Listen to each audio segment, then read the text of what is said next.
could make a connection between the connections about the unsaturated fat and the fact that fish oil happens to be one of the very best activators of the heme oxygenase, which makes carbon monoxide.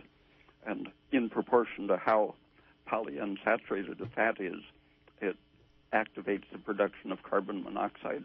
So if someone had Alzheimer's and they're taking fish oil, it's a really bad combination. Yeah.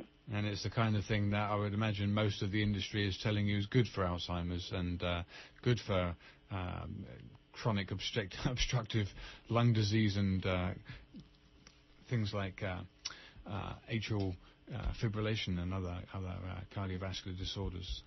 Bizarre.